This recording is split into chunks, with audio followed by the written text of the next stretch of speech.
Hi everyone, this is Holly Hughes Stoner. I'm glad to be back with you to talk about how to run session 4 of a Parent Wellness Circle. The title of this particular one is Rethinking Discipline. Again, just briefly, I want to say that this format is exactly the same as session 2 and 3. You have the opening, then you do a teaching segment, you do the coaching segment, and then there is a closing. But what makes this different, because of the routine is the same, is that the lesson is different. The title of this is Rethinking Discipline. So you're going to be weaving that into what you're doing. The opening is a little different because you're going to be reflecting back on what happened during session 3, but otherwise everything is the same. It's the same pattern. So we're not going to really spend a lot of time discussing all of that. We are going to go through the facilitator guide with you, but we're going to talk a little bit in depth about what rethinking discipline means and how that discussion might go for you. Flip in your facilitator guide to page 55, and that's where we get the purpose and objectives. Take some time to read through that.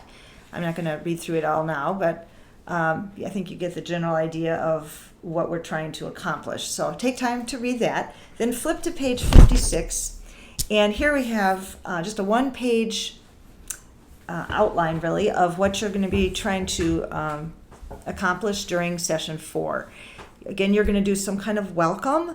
It says here that they should talk about the comfort zone and panic zone, but that's incorrect. I'm sorry about that. It's misprint in the book. They won't even know what you're talking about because that's what you're going to be talking about today. So instead, you want to ask them, has anybody had any thoughts about during this past week about parenting voices? Final reflection on that, kind of as a segue from last week to this? Then you're going to have them have a centering time, and the quote they can be thinking about as they're getting into the session is from John Maxwell. Change is inevitable, but growth is optional. It's really what we're going to be talking about today, because all families face change. It's inevitable. But whether they grow and it helps them become better and stronger depends upon how they approach it and how they, community they have around them, all those kinds of things. But so we'll do a little centering time about them, let them think about that for a few minutes, and then they'll do some journaling in their books. Because since we're talking about change, we're thinking about what changes their families have gone through. You might want to talk about that just for a bit, and then give 5 minutes or so for them to journal in their books. There's a blank page at the end of session 4 that they can use for their writing. And then after that, you're going to want to do some sharing about that. What are the changes they've gone through? Maybe they've moved. Maybe there was a divorce. Maybe somebody in the family got sick. And not all these things will be bad changes either. Maybe somebody moved to a new town and it was exciting and they were happy about it.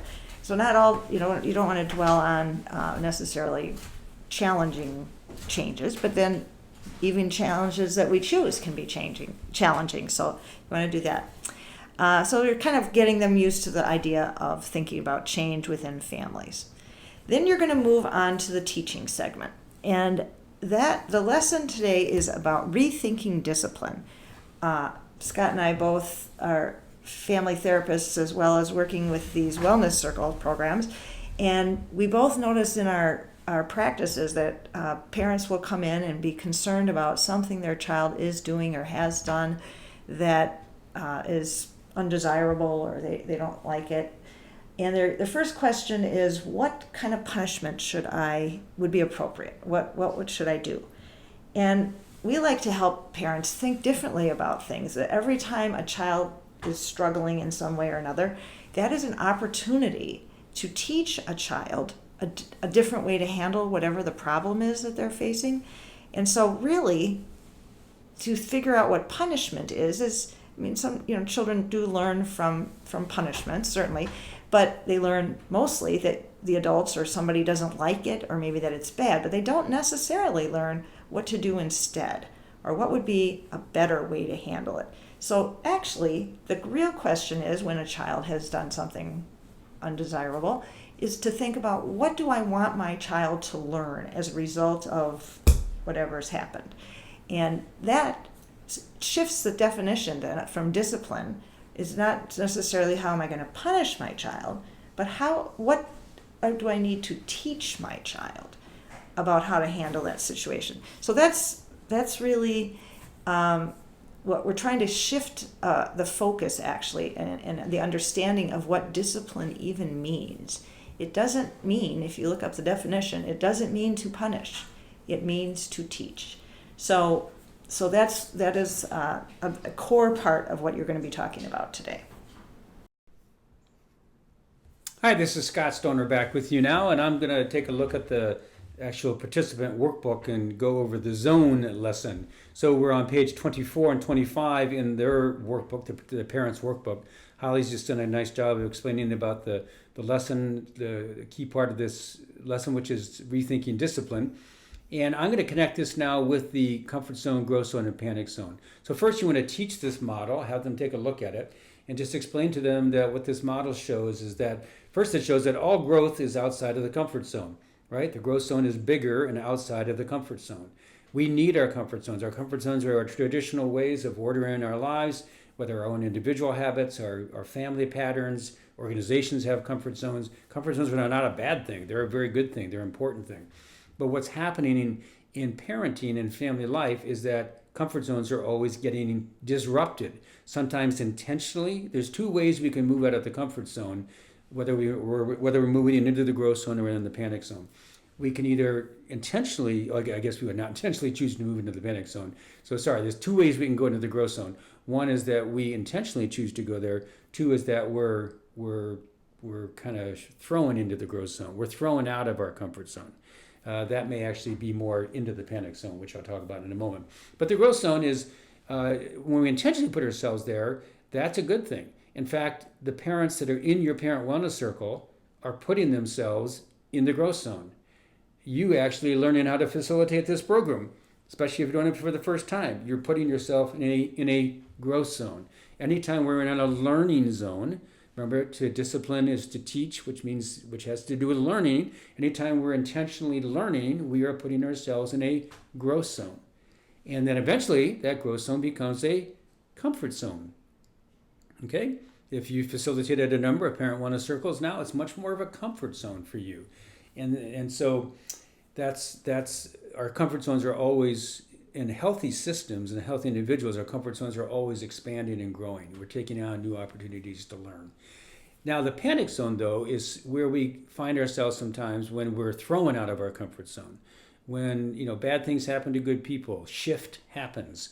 And certainly unexpected things can happen, whether it's a health crisis, a financial crisis, a child behaves in a way that throws the parent in the panic zone. And this is the whole idea, right?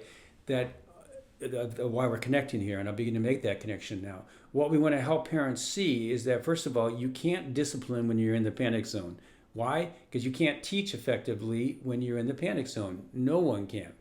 And typically, where parents can make mistake is that they discipline, in the sense, the old meaning of that word, they give punishments and consequences. Now, again, consequences are an important part of teaching, right?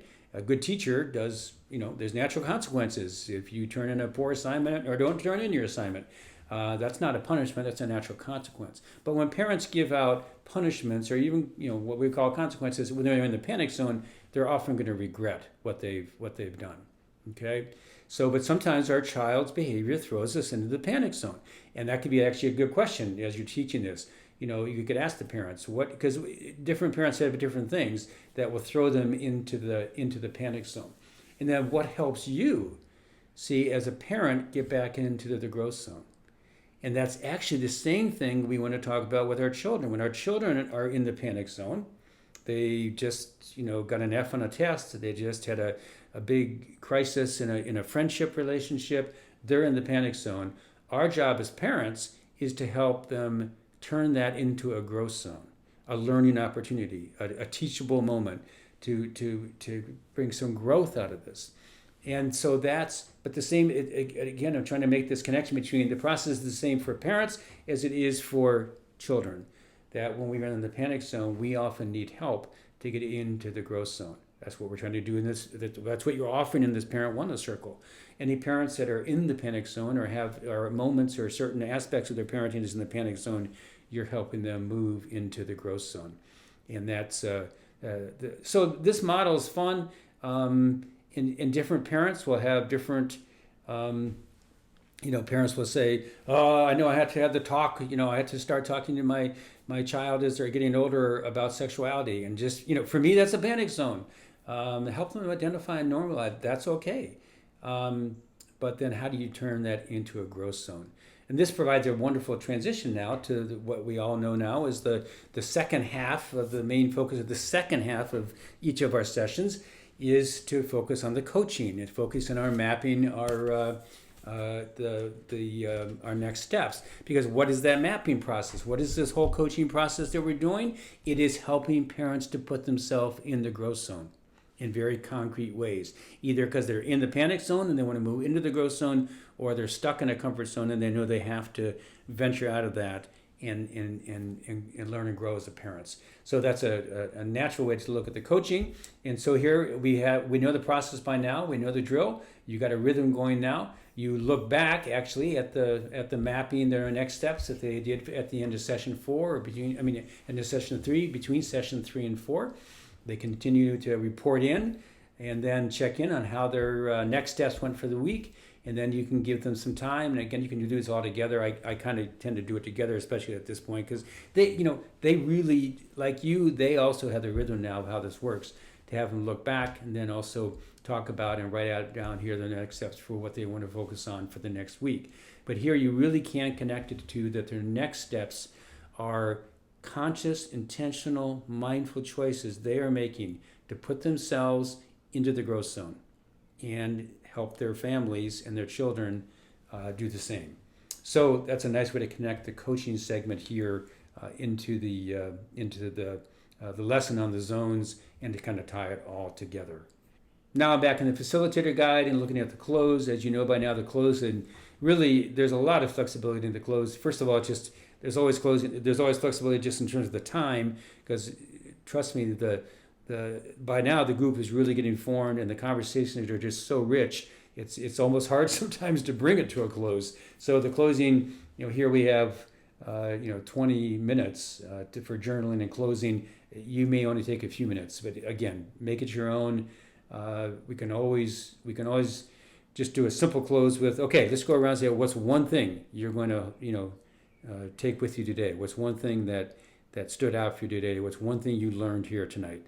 And then, so close it in your own way, and remember to send a summary email, and then that's a wrap for how to facilitate session 4 of the Parent Wellness Circle. We'll have a little whiteboard video here to just kind of give you the summary and conclusion of everything that we've been saying.